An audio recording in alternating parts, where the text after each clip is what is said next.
क्या तुमने कभी सोचा है कि जेई की तरह नीट भी 2 सेशन में क्यों नहीं होता, उसका पेपर ऑनलाइन क्यों नहीं होता, और क्यों नीट का कोई सेंट्रलाइज काउंसलिंग का सिस्टम नहीं है। और इन दोनों क्वेश्चन के पीछे लाइज है नीट का स्कैम जो हर साल होता है बट कोई उसके बारे में बात नहीं कर रहा है। नीट 2024 में जो 50-60 लोगों ने टॉप कर रखा है, मार्क्स इतने इन्फ्लेटेड हो गए हैं सबके, इसमें जो जितना बड़ा स्कैम है उसका अभी तक 1 महीने बाद भी कोई रिजोल्यूशन नहीं है और लग भी नहीं रहा कि गवर्नमेंट एक्चुअली में जो लॉजिकल स्टेप बनता है वो लेती हुई लग रही है। बट मैं आज उसकी बात नहीं करूँगा, मैं उस स्कैम की बात करूँगा जो नीट के बाद हर साल होता है, यूजी के लिए भी होता है, पीजी के लिए भी होता है, बट उसकी कोई बात नहीं कर रहा है। मोटा मोटा जेई की तरह नीट 2 सेशन में क्यों नहीं होता, उसके पीछे एक लॉ है जिसका नाम है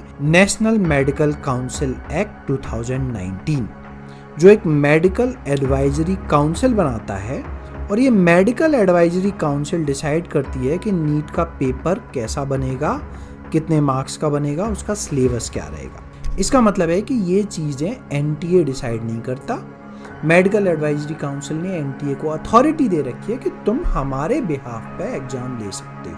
अब ये लॉ जब पास हुआ था ना तो बहुत ही इंटरेस्टिंग चीज़ें हुई थी। 2019 में जब जेई फाइनली 2 सेशन में होना स्टार्ट हुआ, उसके साथ साथ एक्चुअली में नीट भी 2 सेशन में स्टार्ट होना था और उसका नोटिफिकेशन भी आ गया था। बट 1 हफ्ते बाद तुरंत वो नोटिफिकेशन को विड्रॉ किया गया और बोला गया कि नहीं, नीट अभी भी पेन एंड पेपर नहीं होगा।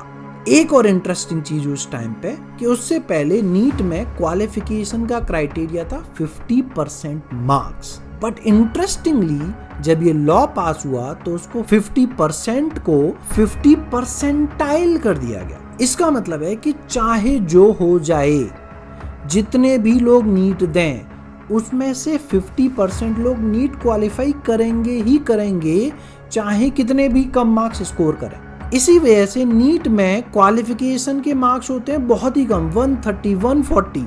इस बार इन्फ्लेटेड मार्क्स के बाद भी मार्क्स है 160। नीट में बायोलॉजी का पेपर ही 360 मार्क्स का होता है, मतलब फिजिक्स केमिस्ट्री में 0 मार्क्स, बायोलॉजी में भी आधे से कम मार्क्स, तब भी तुम डॉक्टर बनने के लिए क्वालिफाई हो जाओगे। किसी भी एग्जाम में इतना लो क्वालिफिकेशन नहीं होता है और किसी भी एग्जाम में ऐसा कभी नहीं होता कि चाहे जितने लोग दें 50% तो क्वालिफाई करेंगे ही करेंगे। इसका कॉन्सिक्वेंस ये है कि इस साल 23 लाख लोगों ने नीट अटेम्प्ट किया और उनमें से 11.5 लाख लोग क्वालिफाइड हैं, मतलब वो अप्लाई कर सकते हैं एमबीबीएस सीट्स के लिए। गवर्नमेंट तो नहीं मिलेगी बट प्राइवेट मिल जाएगी। किसी भी और एग्जाम में इतने ज़्यादा लोग क्वालिफाई नहीं करते हैं क्योंकि जनरल क्राइटेरिया ये है कि जितनी सीट अवेलेबल हो उसका लगभग 2.5 या 3 टाइम्स स्टूडेंट क्वालिफाई कराए जाते हैं। जैसे आईआईटीज़ में 17,000 कुछ सीट्स हैं और इस बार जेई एडवांस कुछ 48,000 लोगों ने क्वालिफाई किया है। लगभग टॉप 17,000 को सीट मिलेगी। कुछ लोग नहीं लेना चाहें तो भी तुम पे इनफ स्टूडेंट हैं एलिजिबल जो सारी सीट्स फिलअप कर सकें। हम देखें कि नीट से कितने लोगों को एडमिशन मिलता है, तो कुछ 1 लाख एमबीबीएस की सीट्स हैं, कुछ 15,000 आयुष की सीट्स हैं, कुछ 28,000 बीडीएस की सीट्स हैं और कुछ 10,000 बीएससी और अदर कोर्सेज हैं। मतलब मोटा मोटा 2 लाख स्टूडेंट्स को एडमिशन नीट के थ्रू मिलता है। तो ज़्यादा से ज़्यादा 6 लाख स्टूडेंट क्वालिफाई करने चाहिए, बट कितने क्वालिफाई किए हैं? 11.5 लाख। तुम कहोगे कि सर इसमें क्या परेशानी है, ज़्यादा क्वालिफाई कर रहे हैं, कोई प्रॉब्लम नहीं है। बट इस ज़्यादा क्वालिफिकेशन की वजह से स्कैम स्टार्ट होता है। कैसे? ज़्यादा स्टूडेंट हैं तो लिमिटेड प्राइवेट कॉलेज सीट्स के लिए ज़्यादा डिमांड हो जाती है। जिन लोगों के पास पैसे हैं, बच्चे ने नंबर ज़्यादा नहीं लाए हैं, तो वो ज़्यादा पैसा खर्च करने के लिए तैयार हैं अगर कोई उन्हें एमबीबीएस की सीट दिला दे किसी भी तरीके से।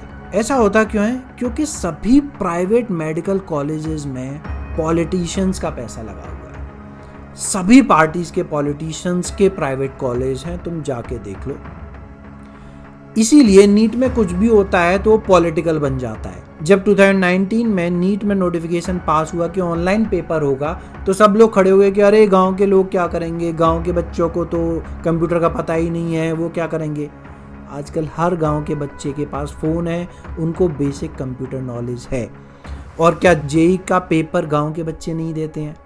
तो अगर जेईई का पेपर दे सकते हैं तो नीट का पेपर भी दे सकते हैं। बट ये नहीं होगा क्योंकि पॉलिटिशियन होने नहीं देंगे, और प्राइवेट मेडिकल कॉलेज ने जो मेडिकल एजुकेशन पे होल्ड कर रखी है उसकी वजह से ये सब नहीं होगा। तो स्कैम होते कैसे हैं? इस रिपोर्ट को देखो कि लो स्कोर लाके भी नीट यूजी और पीजी में लोग सीट ला रहे हैं। किससे? एनआरआई कोटा से। इवन इफ वो एनआरआई नहीं है, अगर वो पैसा पे करने के लिए तैयार हैं, तो प्राइवेट मेडिकल कॉलेज उन्हें एनआरआई कोटा के थ्रू 2 करोड़, 3 करोड़, 4 करोड़, 5 करोड़ रुपया लेके उन्हें एमबीबीएस की सीट दे देते हैं।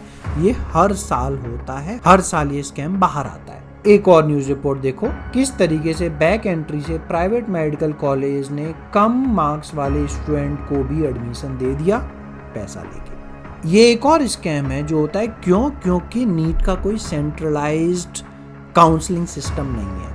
तो जो ऑल इंडिया मेडिकल सीट्स हैं वो तो एक सिस्टम के थ्रू फिलअप होती हैं, बट जो स्टेट्स की सीट है 85%, वो हर स्टेट अपनी अपनी काउंसलिंग कराता है। तो एक स्टूडेंट जो लेट से यूपी का है, वो जाके एमपी की सीट में भी फॉर्म फिलअप कर सकता है। और ऐसा ही किया जाता है कि एक स्टूडेंट है जिसके अच्छे मार्क्स हैं, वो यूपी से है, उसको यूपी में ही कॉलेज चाहिए, बट उसके नाम से एक एमपी में सीट रिजर्व कर दी जाएगी, और एंड की काउंसलिंग में वो बच्चा आके बोलेगा कि नहीं मुझे ये सीट नहीं चाहिए, और फिर वो सीट किसी लो मार्क्स के स्टूडेंट को ज़्यादा पैसे देके सेल कर दी जाएगी। ये हर साल का स्कैम है। ये न्यूज़ रिपोर्ट भी देखो कि 100 करोड़ की मनी ट्रेल मिली है यही सीट ब्लॉकिंग स्कैम में। ये हर साल होता है, बट कोई इसकी बात नहीं कर रहा है। तो हम क्या कर सकते हैं इस ईयर? क्योंकि ये स्कैम बहुत बड़ा हो गया है और सबके सामने है, ये बहुत अच्छी अपॉर्चुनिटी है हम पूरे सिस्टम को फिर से रीबिल्ड करें। एनटीए को स्क्रैप करके कुछ नया इंस्टीट्यूट लाया जाए, उसको सही लोग मॉनिटर करें, सही लोग उसको मैन पावर दी जाए, ताकि वो ये सारे एग्जाम सही तरीके से कंडक्ट करा सके। दूसरी चीज, जैसे जेईई 2 सेशंस में होता है ऑनलाइन, वैसे ही नीट को भी 2 सेशन में किया जाए, ताकि जो बेनिफिट जेईई के स्टूडेंट्स को मिल रहा है वो नीट के स्टूडेंट्स को भी मिल सके। उन्हें भी 2 अटेम्प्ट मिले कि एक बार अगर वो अच्छा परफॉर्म नहीं कर पा रहे तो भी उसी साल उन्हें एक और अटेम्प्ट मिल रहा है। तीसरी चीज, सेंट्रल काउंसलिंग की जाए पूरे देश के सभी मेडिकल सीट्स के लिए, ताकि ये सीट ब्लॉकिंग स्कैम खत्म हो सके और प्रोसेस सिंपल हो सके, ताकि एक्चुअली में जो लोग गांव से हैं उनको इतनी भागदौड़ ना करनी पड़े। लास्टली बहुत ज़रूरी है कि गवर्नमेंट मेडिकल इंस्टीट्यूट्स में पैसा लगाए ताकि मेडिकल सीट्स बढ़ें, क्योंकि बहुत ज़्यादा डिमांड्स है डॉक्टर के लिए और देश को रिक्वायरमेंट भी है बहुत ज़्यादा डॉक्टर्स की। तो कोई रीज़न नहीं है कि हम हर साल नए मेडिकल कॉलेज खोलें ताकि जो स्टूडेंट्स डॉक्टर बनना चाहते हैं वो बन सकें और इस कंट्री का मेडिकल